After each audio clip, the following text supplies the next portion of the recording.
The Ohio State Buckeyes showed a lot of fight on Saturday in their 38-14 win over Penn State. Going into halftime, the Buckeyes had only scored a field goal, so Coach Tressel knew his team had their work cut out for them. Well, you were all at the game. We didn't exactly set the world on fire in the first half, and we came out and played a good second half. And when you get a couple key things happen in a game, like a stop near the end of the second quarter, and then defensive scores, you're going to have a chance to win and win decisively, and so we felt good about that. This coming Saturday, the Buckeyes hit the road for the last time this season.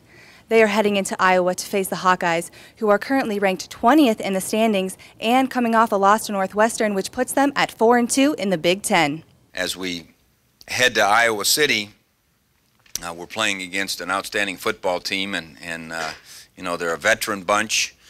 They're a confident bunch. They play extremely well at home. It's a great atmosphere. Anytime, you have to go on the road and play these tough teams, you really need to be, I think, even more focused than when you're at home. The Buckeyes versus the Hawkeyes will definitely be a game highlighted by the play from the quarterbacks Terrell Pryor and Ricky Stanzi. Each have thrown for 22 touchdown passes this season.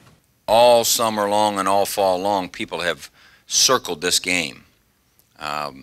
It's not like, oh, who do we have this week? Oh, yeah. It's, they know what this game, and we know what this game is all about. And so I don't expect their loss or our win the past week to have much effect on that. They're not real tricky, although their front twists a lot and gives you a lot of problems.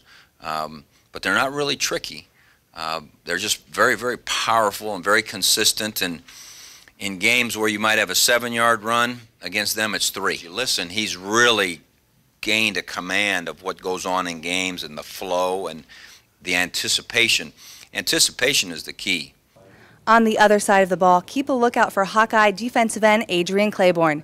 Claiborne was recently named as one of the 4 finalists for the Lombardi Award given to college football's top linemen. Whenever you turn on the tape, there's 2 people. There's one chipping them. There's another, whoever the uncovered lineman is going and helping on them, all those kinds of things. So he's the 4. It's not like you make your game plan and you say, well, we're not worried about 94. So he still is one of the best defensive linemen in the country. When the Buckeyes faced the Hawkeyes last year at home, the team knew what was on the line.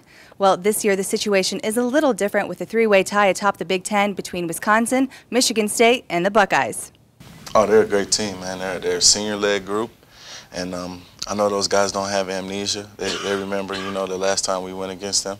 They remember the Barclay kick, and just stepping in their shoes a little bit. They probably felt like, that we slipped away with an easy one, slipped away with a win because, I know Ricky Stanzi got hurt the week before we played them, and their running back got hurt as well. So they probably feel like, they're at full power now, and just stepping in their shoes, they probably feel like, they can beat us, on their home turf, and it's going to be a good game. They're not going to let us just come in there and just roll over them. So we know we're going up there for a battle.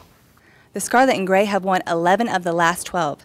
The last time Ohio State was defeated by Iowa was in 2004 at Kinnick Stadium. You can catch your Buckeyes in action this Saturday at 3:30 on ABC. For the Scarlet and Grey Preview, I'm Ashleigh Ignelzi.